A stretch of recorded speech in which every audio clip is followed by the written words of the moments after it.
All right, good evening. The time is now 5 o'clock on March 6th, 2023, and it's time to call the public safety meeting to order. Ms. Potter, can you announce for the record? All right, thank you all for attending. At this time, we would typically ask whether there are any of the members of the public who would like to speak to an item that is on the agenda. However, there are no members of the public in City Hall this evening, and I do not see any online at this time. Accordingly, we will move on. The next item is the approval of the minutes. The minutes are from February 6th of 2023. Committee members, are there any concerns or questions about the minutes? That's number one. No? Okay. I did just have one quick note on the February 6th minutes. It states under behavioral health down at the bottom, it says that there's interest in the issue and how it can be reorganized or reprioritized. And then it goes on to state that Chief Phipps and Chief Carrera will be providing detailed calls for calls in the future. I'd probably just ask that if we could tweak, reorganize, or reprioritize to how to measure impact, because we're not trying to reprioritize anything that she's working on. That would just be my only change. Council members, is that all right? Yes, please. Okay. In that case, is there a motion to approve the minutes? I would like to move that. Okay.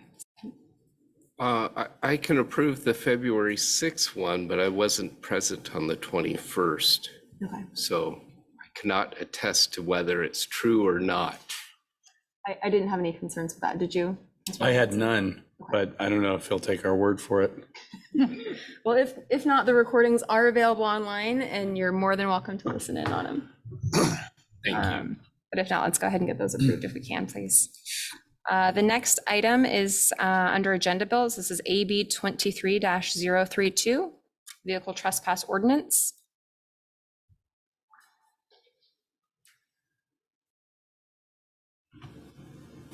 All right, good evening. So I come to you tonight to talk about something that I believe that the police department needs as another tool in our toolbox to give even a better product to the citizens that we serve. And that would be a new ordinance, a new criminal ordinance about vehicle trespass. So I'll give you a little bit of background on this.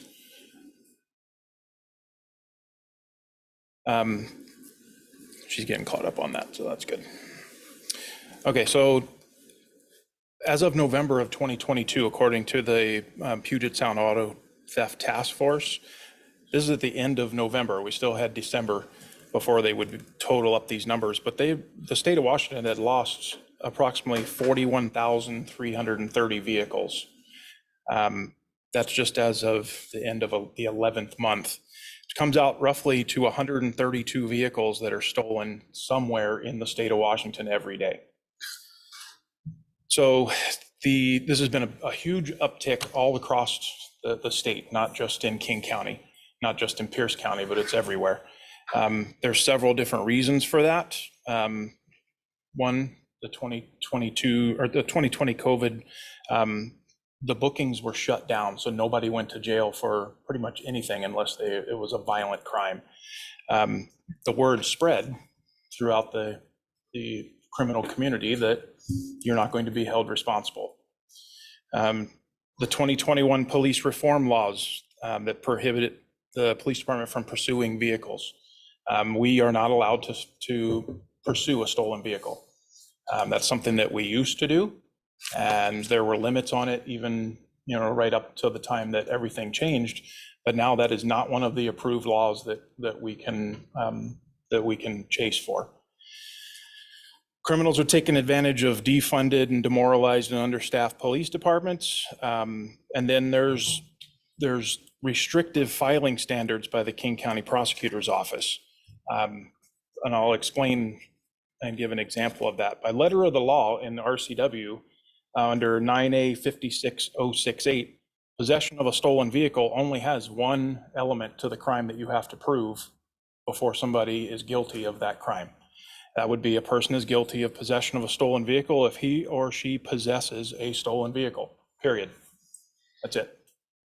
That is a Class B felony. So if you know anything about the felony levels, there's A, B, and C. then you drop down to gross misdemeanor and misdemeanor. Now, the next slide, I've put in here an actual 3 paragraphs from a King County prosecutor that declined a case where we were fortunate enough to find somebody in a stolen car. We filed a possession of stolen vehicle charge against them. And then months later, we get a decline letter. And you can see in the first paragraph, all of a sudden, instead of one element that we have to prove, now the King County prosecutor has 4 different elements that we have to prove before they will take that case. They have to possess a stolen vehicle. They have to act with knowledge that the motor vehicle had been stolen, and the suspect withheld or appropriated the vehicle from the true owner, and that it occurred in Washington. I can prove all day long the first, or about 3 of them. Number 2 is going to be very difficult to prove the knowledge by the suspect that they knew that it was a stolen vehicle at the time that they possessed it, that they were in it, that they were driving it. To do that, the police department is required to come up with some sort of other evidence that a reasonable person would put together that that car was stolen, like a steering column that's torn apart and a flathead screwdriver is used to start the car. If you borrowed my car and you got in the car and I said, don't worry about it, the keys are in it, and you got in and there was a flathead screwdriver sticking out of the ignition, you being a reasonable person would probably question that and you wouldn't drive away with it. That's what the King County Prosecutor's Office is requiring of us. So we have to have damage to the steering column, have it hot wired, some other piece of evidence that would lead the prosecutors to believe that they knew that it was stolen. So that leaves a whole segment out of the 41,000 cars that are stolen, these victims that leave their keys in a running car and run into the store, go outside on a cold morning like today and start their car up to warm it up, and they leave with the keys in the car. Those cases are not being filed because we can't prove that they knew that it was stolen. We get several declines, and they've gone up over the last 2 years with the same reasons that we can't prove the knowledge. Go to the next one. Yeah, we covered that one. So keep on going. There we go. So these are the numbers from the last 2 years for 2021, 2022 of stolen vehicles in Snoqualmie and North Bend, and then the recovered vehicles. And you can see from the amount, I think those are switched actually. So the 2021 numbers are up top and the 2022 numbers are on the bottom. They went up from the recoveries from 13 in the city of Snoqualmie to 30. And that's a huge jump in 1 year. We just recovered another one last night. If we are lucky enough to find someone that is sitting in a car, or that they decide that they don't want to run and they actually pull over when we get behind them, if they say that the car was given to them, or they bought it from a friend, I don't have any paperwork, the keys are in it, they will not be held responsible for that. There's nothing that we can do. We will arrest them. We will file the case, and then months down the road, it will be declined. Question. Sure. Back to that slide. The recovered, that's just recovered vehicles from any jurisdiction within North Bend, for instance. Those are not our recoveries. Those are not our stolens that we're recovering. They could be anywhere in the state or even out of state. Police department are finding them and recovering them. Thank you. The stolens are all ours. So it went from 24 up to 31 in the city of Snoqualmie last year. There was one day that we lost like 3 in one 24-hour period last year, towards the end of the year. We can go to the next one. We had our boarder in our house had her car stolen twice in a week. Yeah. She's kind of an overachiever. So these are the numbers of the declined cases since 2018. And you'll see the asterisks on the number 3. The reason for that is, and why it's so low, I would venture a guess that we're going to be up in the double digits once all of the declines come in. It takes months for the King County Prosecutor's Office to actually get through the stack of filed cases throughout the county every day and actually get to the lower ones to issue a decline. So that was just towards the end of the year. We'd already received 3 for 2022. Those numbers will go up. We filed a lot more than that. Yes, ma'am. I suspect that I know the answer to the question, but I know that there is a process by which we can appeal if the King County Prosecutor's Office declines to go forward with a case. I'm assuming that those are not going to be effective either. Is that accurate? No. Because they would just point back to their policies and procedures and say that they're just Exactly. executing what they're being told to do. And I'm not here to bash the King County Prosecutor's Office. You know, I just met with 2 King County prosecutors last week on another case, and to find out the caseload that each one of those prosecutors are working, they are undermanned. They have these filing standards that they have to do, or the whole system would clog up if they didn't have these filing standards. So it's easy for police officers in the field to get a decline notice and, oh, the King County prosecutor doesn't want to do anything. That's not the case. It's just the limitations that are there. It's the rules of the game that they have to put, or the whole system in King County would gum up and nobody would ever go to court because there'd be too many. Yeah. So the appeals process, I've only been a part of 2 in my career where I really didn't want to take a no for an answer, and both of them fell on deaf ears. It wasn't successful. So I can't really say how many they hear and then would change their mind. Yeah. They're pretty set on their filing standards. Thank you. So we're not talking about like a whole lot of increase in arrests for this. I mean, it's probably going to go up continually each year, but as of right now, once we get the decline, those cases are dead. There's no way to hold them accountable. What this ordinance would do would give the police department the ability to, when we get a decline, would be able to issue a criminal citation through the Issaquah court and attempt to hold somebody, accountable for their actions to some degree. It's not letter of the law by RCW standards, but the criminals talk, and maybe if they find out that they come to Snoqualmie and they're going to get charged and booked on a misdemeanor crime when they're, usually anywhere else they're not, the word will get out, and hopefully that will have an effect on lowering the amount of cars that are stolen, the amount of stolen cars that decide to come up here and do their dirty work in our neighborhoods. So, and when I first talked to you guys about this, and when the chief talked a couple of weeks ago about this, the ordinance that we were going to present was minus 3 words that I would like to add and bring to your attention today. Kind of changes it and gives the ability for the police department to use this law as a totally different crime set of circumstances that it would fit just by adding those 3 words. You can go to the next slide, please. So you can see in red, attempts to enter.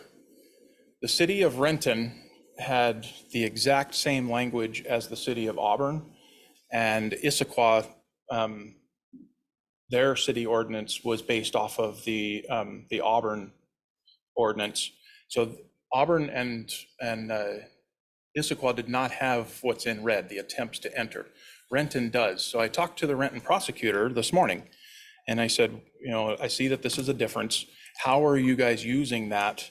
And it was enlightening to find out how they are putting this into use. So if a guy goes into your neighborhoods and somebody calls 911 and says, I think there's a gentleman out here vehicle prowling, He's going up and down the block trying doors. And the large majority of our vehicle prowls are crimes of opportunity. They're not smashing windows. They're just going looking for open doors and easy stuff to get into. If all of them are locked and he's going up and down, and we're lucky enough to have a witness call 911 and we get there and we can find this guy and detain him, if he did not enter a car as it's written right now without this ordinance, he gets a field interview, we find out who he is, we tell him get out of the area, and there is no crime. With this, the attempts to enter would be a misdemeanor for trying doors that are not yours. Prosecutor told me that they train their officers to file this if they have a witness that gives a statement that would say that the suspect attempted 2 to 3 cars in a block. Yes, sir. Would that be 3 counts? No, it would only be 1 count. They would only file 1 count. However, without this, they don't get any. They have been very successful in Renton. This was passed in 2017. I also had I was going to bring this to you and try to get this as a gross misdemeanor. And I know that possibly came up the last time that you guys heard about this. The reason why we've decided to stick with the misdemeanor is in talking to the prosecutors from Auburn and from Renton, they saw it a little bit different than the prosecutor from Issaquah. The Issaquah prosecutor was seeing it just as being in a stolen car and being able to go 1 step down from a felony to a gross misdemeanor. The Renton prosecutor explained it that the elements of this ordinance are very similar to a trespass second degree, where you have, if you get trespassed from this room and you enter this room, it's a trespass second degree. And the things that you have to prove are very similar to this. The prosecutor feels like they've had 0 challenges since 2017 and lost none of their cases with this ordinance because they didn't over prosecute it to a gross misdemeanor level.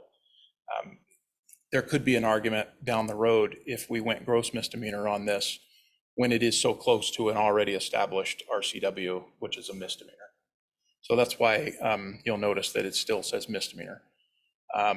While it's not a perfect fix, because letter of the law, you're in a class B felony, and we're jumping over 2 levels to get down to the misdemeanor, it is a tool that the police department needs to be able to be that voice for the victims that they get left behind. You know, the King County prosecutor makes the decision and it's not what we want. There is no way for the victim to have a voice in court. This would allow us to do that. Is there any questions? Yes, sir. So, Captain, Yes. a couple of years ago, our car parked in front of our house, 6:30 on a Sunday morning.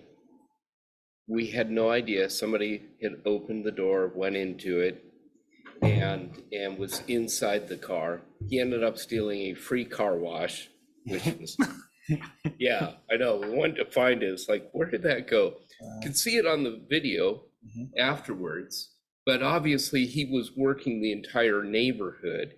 In those cases, he didn't do anything. He didn't damage the car, but he was inside the car. Would that be something that could later be prosecuted if he ended up stealing a car, and you can go back and see prior incidents where? Well, there is a law for car prowling. So when you enter with the intention of doing the owner harm, and that's by taking their property, you can actually charge them with car prowling if you can put them inside the car and you can build the evidence that that was the person. You know, if your video was good enough and we were like, oh, I know who that is, you can do a car prowl. The second section in red on the attempts to enter would be if he tried your door and it was locked and you had him on video going up and down trying doors and none of them opened, then we would use this to actually give him a criminal charge. Because was he there to do people damage? Yes, he was. And if he's going to 2 to 3 more cars, then it's obvious his intent was to enter cars that do not belong to him. So while this is not a catch-all, it's for specific sets of circumstances. Under your situation, if we could ID the guy that was in your car and had video of him in it, a car prowl would probably be more appropriate. But I also think that this has been a fairly regular occurrence throughout my neighborhood, throughout neighborhoods everywhere in the city. Yes. That this is an excellent way of helping to address it, because we've had that happen on more than one occasion, and I know our neighbors have as well. Yeah. So I think this is an excellent idea. There's one thing that I've learned since coming to this police department. Your police officers are very good at figuring out who does the crime around here.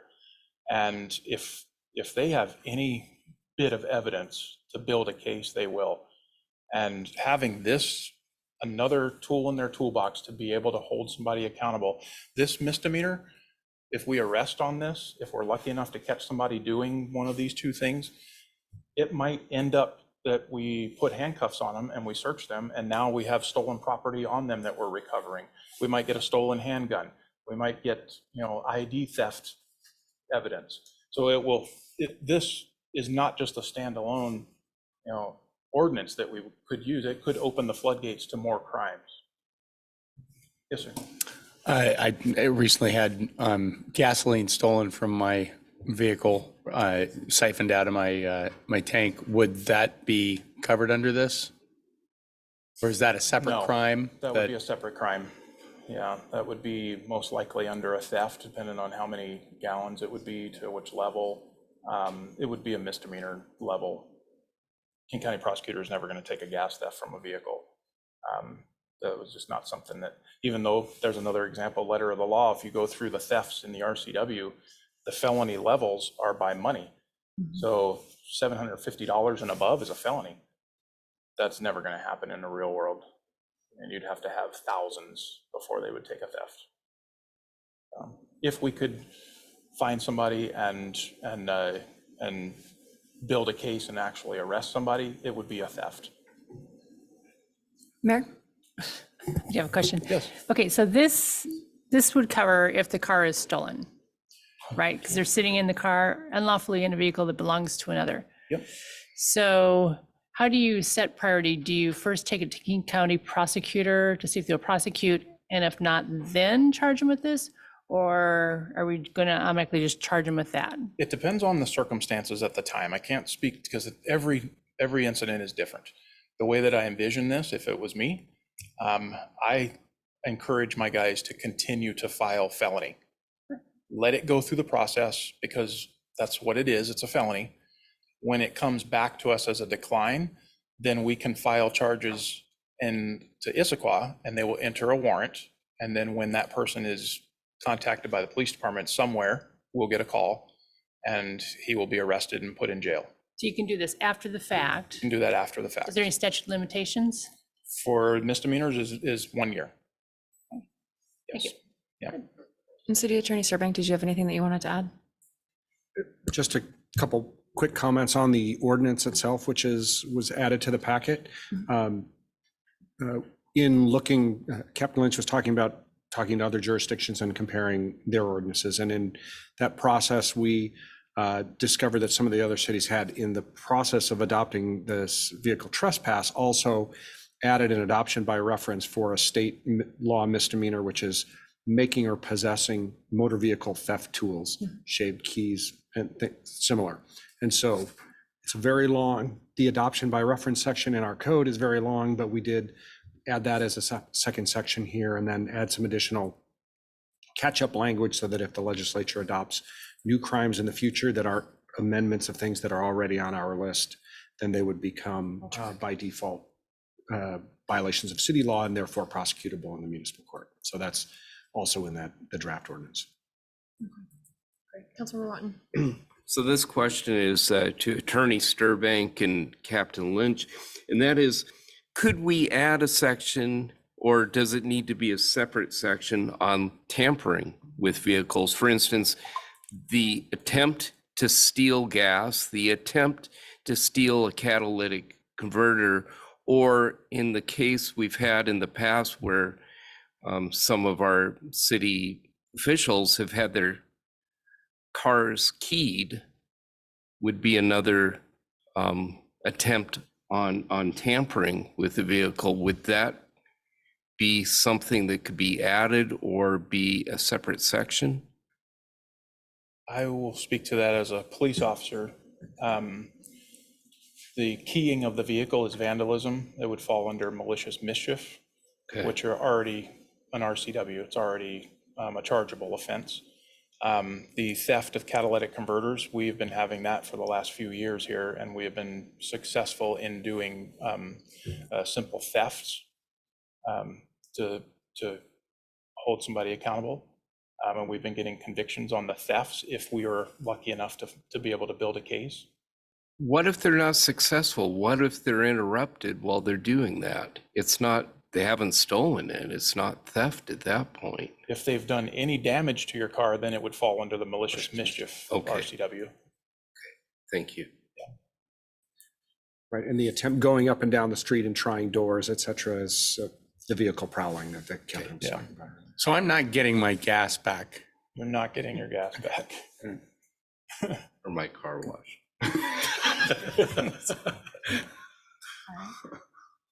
Wonderful. I really appreciate the presentation. I think it was very helpful. no problem. Councilors, I don't know what your inclinations are. Mine would be to have you make the presentation at council as well, so that we have all the great information, the analysis that you've presented. Sure. I think that would be really helpful in terms of giving both council and the public, to the extent that they want to come in and take a look, so that they really understand where we're coming from. I think that's important. And it was I'd love it was to. very That'd be helpful, good. so thank you. I Is that all right with concur. everyone? Absolutely. Thank you. So let's put it on the next agenda for Thanks, Cap. council then. Thank you. All right, the next item then is the discussion relating to the mental health professional. Chief Phipps.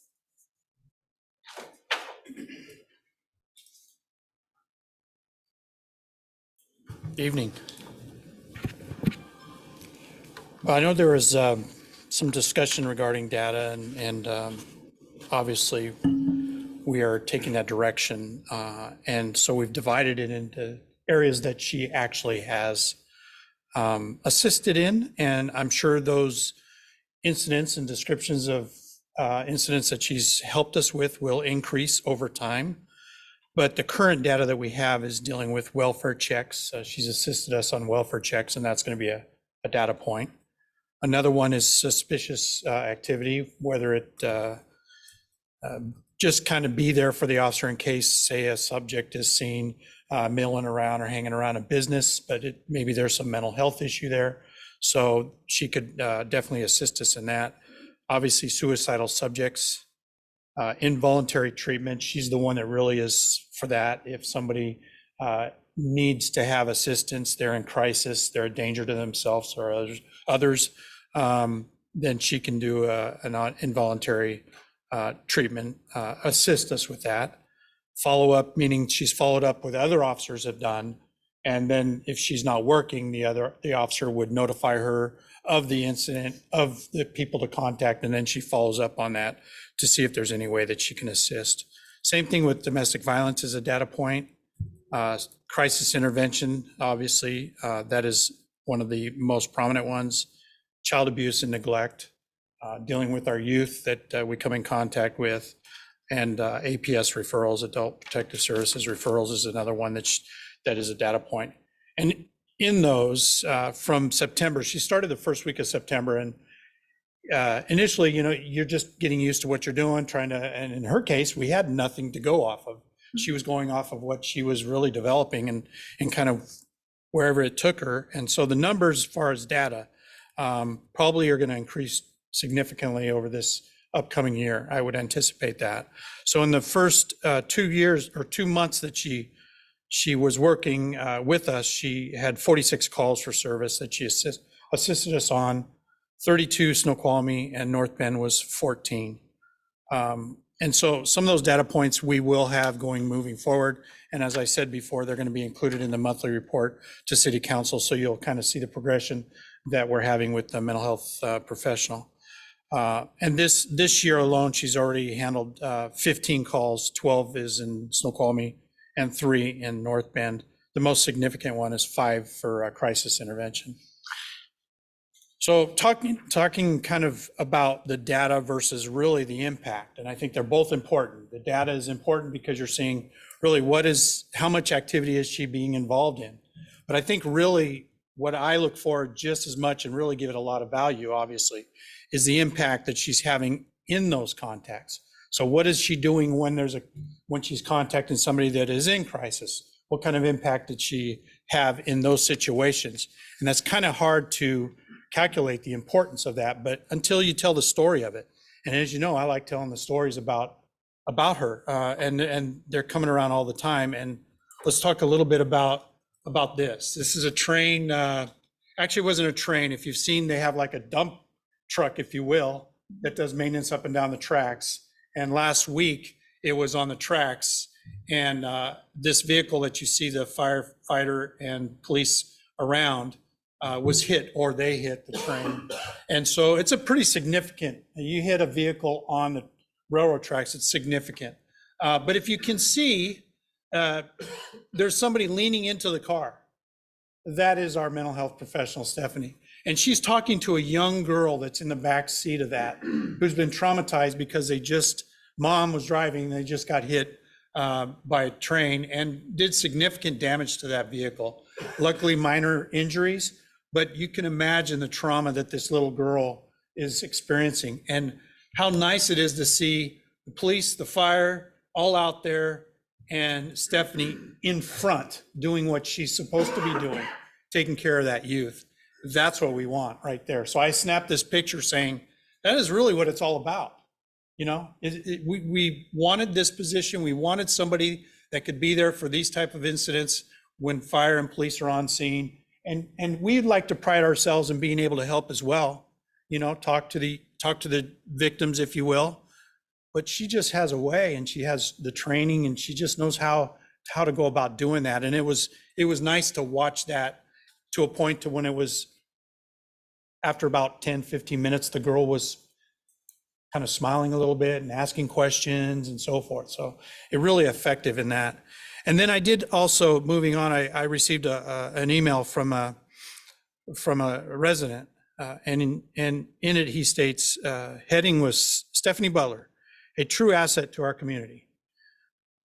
And then he goes on and writes about an incident in which he and his wife are home. His wife's really good friend calls and makes remarks about how they want to hurt themselves, self-harm. And they didn't know where she was at. She wasn't home. She said she was out and about in our community somewhere. Description. So he calls 911, notifies us. We start looking for this vehicle, as he does as well. He's out in the community looking for it as well. And she was ultimately found in the vehicle. And Stephanie was on the phone during this time while they were trying to find this person with the reporting person, trying to talk them through this and seeing how we can help. And she's riding with an officer. So while the officer's looking for this vehicle, she's on the phone with the reporting person, trying to figure out how, if we find or when we find this person, how we can help, how we can assist, trying to get more information. What an asset that is as well. And so ultimately we found the vehicle, and she was able to interact with the person in that vehicle, and ultimately found that there needed to be further help that night. And subsequently, she did follow up and helped in the following days. But what this gentleman says is basically, I know for certain that our community is in a much better place with Stephanie. I'd like to ensure that she and the department know how valuable she is. Pretty impactful from one of our community members that really reached out, was in need for assistance, got really the assistance that I think anybody would hope for, and then takes the time to email me to say, you know, we really have a great asset in this community. And we know that. It's just nice to know through the stories and through her actions, some of the outcomes that she really is having an impact. So the data is important. We are going to have that continued but I'm also going to be bringing you stories like this because they're all the time. I'm going to be bringing you stories like this about how impactful she is with our community. And so, you know, part of this is also getting her involved in other agencies regionally to make sure that what we're doing is what we should be doing, and if there's other ways to be doing it better. And because of the police reform that really kind of pushed the emphasis and focus to say we need mental health professionals helping fire and police out there on the streets, that there's a lot of other cities in the county that are working on this. And so she's become pretty instrumental in those regional meetings and in training. And so far this year, since she started, we have had her attend 2 crisis negotiation, hostage negotiation training levels for mental health professionals. There's starting to be specific training for them. That's how it's becoming prevalent in the first responders world, that we're starting to have training for them that is kind of toward what we do. She's also attended at what we do, and that's a crisis intervention training, which is a 40-hour she's attended or will be attending, CIT coordinator. So she's going to be not just going to the training, but she's going to start becoming the trainer. She's going to start becoming, and with the idea that she'll be not just a trainer for us here locally, but she's going to be a trainer here regionally as well. And I think she does have that. She's excited about that. And so she's motivated to do that, and that's great. And then she's going to be going to, in June, she's going to be going to they actually have a co-responder for mental health professionals conference now. So this is becoming a big deal because I think the success, other agencies and other communities are having great success for this as well. And I'm also going to be involved. I'm sure others are going to be involved in the upcoming discussions with King County's hope and focus on having some regional crisis centers that we can take the person in crisis to a location to get help no matter what it is. And I know that's a big discussion point moving forward, but I'll be involved in those discussions as well. So I'm here to answer any other questions you have. Councilmember Benson. I know you're working on the numbers and the statistics and all that, but every time you've talked about this, you've given the impression that our existence in the department has made your other police officers more efficient because they don't have to, go to that house 40 times over the course of the year. Or, just as an example, it would be really interesting if there was some way to quantify, once you've got the numbers in a crunchable form, how much more efficient on average our police officers are because of the existence of this one position. Yeah, and that reminds me, I had mentioned during these meetings about one specific community member that we have that we've responded to assist that person significant amount of time in a year span, over 100 times at least. I think it was more than that, like 200 times. She has been in communication with this person, contacting this person, talking to this person on the phone and in person. And over that time, our calls for service with this person has been reduced tremendously to a point now where Stephanie actually believes that we are going to get some substantial help for this person that is going to be hopefully more focused on long term instead of just the immediate. That she's not just doing the immediate stuff that I'm talking about when I tell the stories. She's also working on the long term. And what that does is what you're talking about. That's going to keep us from having to respond 200 times in a year period. So just by reducing that down to say 50, and fire goes there all the time as well. And I don't know how many calls they probably have, but just between fire and police responding to assist this community member, if she can reduce it down to 50, I can only imagine, and maybe I have to try and quantify that somehow, some way, but it's a significant amount. Probably between fire and us, it's 150 less calls of service a year that we're having to go there to assist her. Not just on that side of it, that it makes us have to respond. It actually, if you look at it from the other side, she's having a better life. Her neighbors are having a better life. Everybody around is benefiting from this. So you can go on the data and say, yes, we're not having to go 150 times over to help. But if you look at it from her side, life is just better. So, you know, look at it at that way as well, that it's just not helping us, it's helping them as well. So. Very good point to keep in mind. Can I just add to this Absolutely. conversation a little bit? To Perry's point, and to your question, we've been dealing with this in the fire service forever. How do you measure the fire that never happened? Right. How do you measure the life that was saved? I will tell you, just like Perry's saying, we're providing a higher level of service to the community. And this is really kind of the future of, I believe, law enforcement, but also fire, where we're actually going to the houses beforehand. So we're dealing with the problems before they end up going to the emergency department and overwhelming that system. That call that I jokingly call it a fire call, although the police department was there helping us. Not to take away from that call, but the person that she was treating in the back was an autistic child, which we clearly don't have the ability, you know, to manage. And that was the first person I saw when I rolled up to the incident as well. And I was like, boy, that's great that she is there providing that level of service. The person that Perry was talking about, the what we refer to as a person, frequent flyer who calls a lot, she's no longer calling because she's getting the services that she needs. And that's the outcome that we want to see. And that's just one of the people that she's in contact with. I will say that person did reach out to me looking for volunteer opportunities in the fire department. So I referred her to Eastside Fire. Yeah, we referred her to Eastside Fire and Rescue. But she had already reached out to them as well, apparently. But no, this is truly the system and the service that we should be trying to provide as a public safety agency. And that's really cool that she's there and doing that. So. Councilmember Watton. This is more of a question to the administration, and that is, we should be able to figure out how much time is involved in responses and put a dollar figure, say that there's 600 incidents, and being able to say, okay, now that we have a mental health specialist, how much has that freed up of those resources for other things?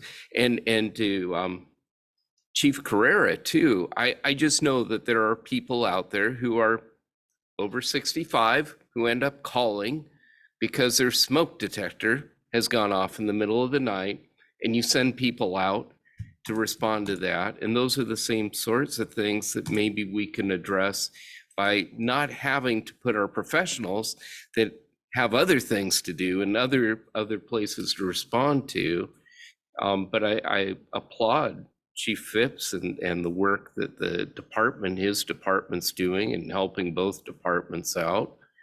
I think it's invaluable, but if we can put a dollar figure on that, and you know how it frees up resources for all the other things that are important.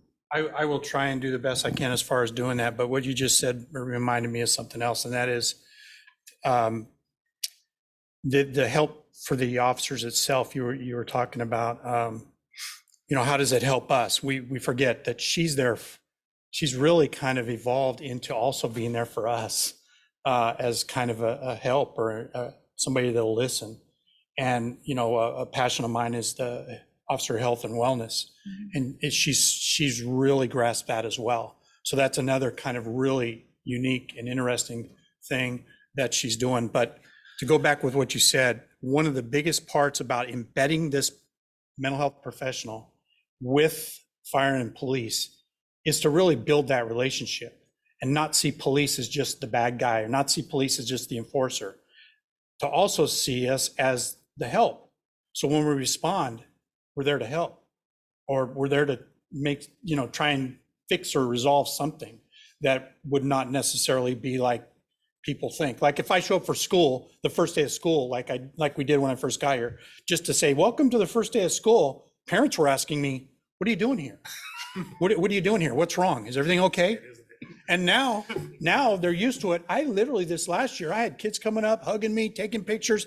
Parents are saying, thank you for being here. You know, I mean, that's a perception that the mental health professional being embedded with us helps us, because it builds that bridge from the traditional police discussion that was going on to now more of, hey, we're trying to do whatever we can to make this place better. And so that's part of the narrative as well. Yeah. Well done. Absolutely. Thank you, Chief. Thanks. Any further comments? All All right, in that case, we are at the end of our agenda. So is there a motion to adjourn? Oh, Councilmember Watton. I always have a parting word. March 23rd is the next meeting at 7:30 a.m. of the King County Regional Law, Safety, and Justice. And Chief Phipps, you're more than welcome to join us, as well as Ms. Butler too. And if you'd like, we can make sure that you're included in our response from the Sound Cities, because they want our cities to report out of what's happened in the past month that others can glean information from. I look forward to doing that. Okay, thank you. And fellow council members and mayor, you're welcome to join as well. It's just, one more meeting at 7:30 in the morning. I want to hear what's going on. What day of the week is that? Thursday. Thursday, yes. Thank you. All right, so if there's nothing further, we'll be adjourned. Thank you.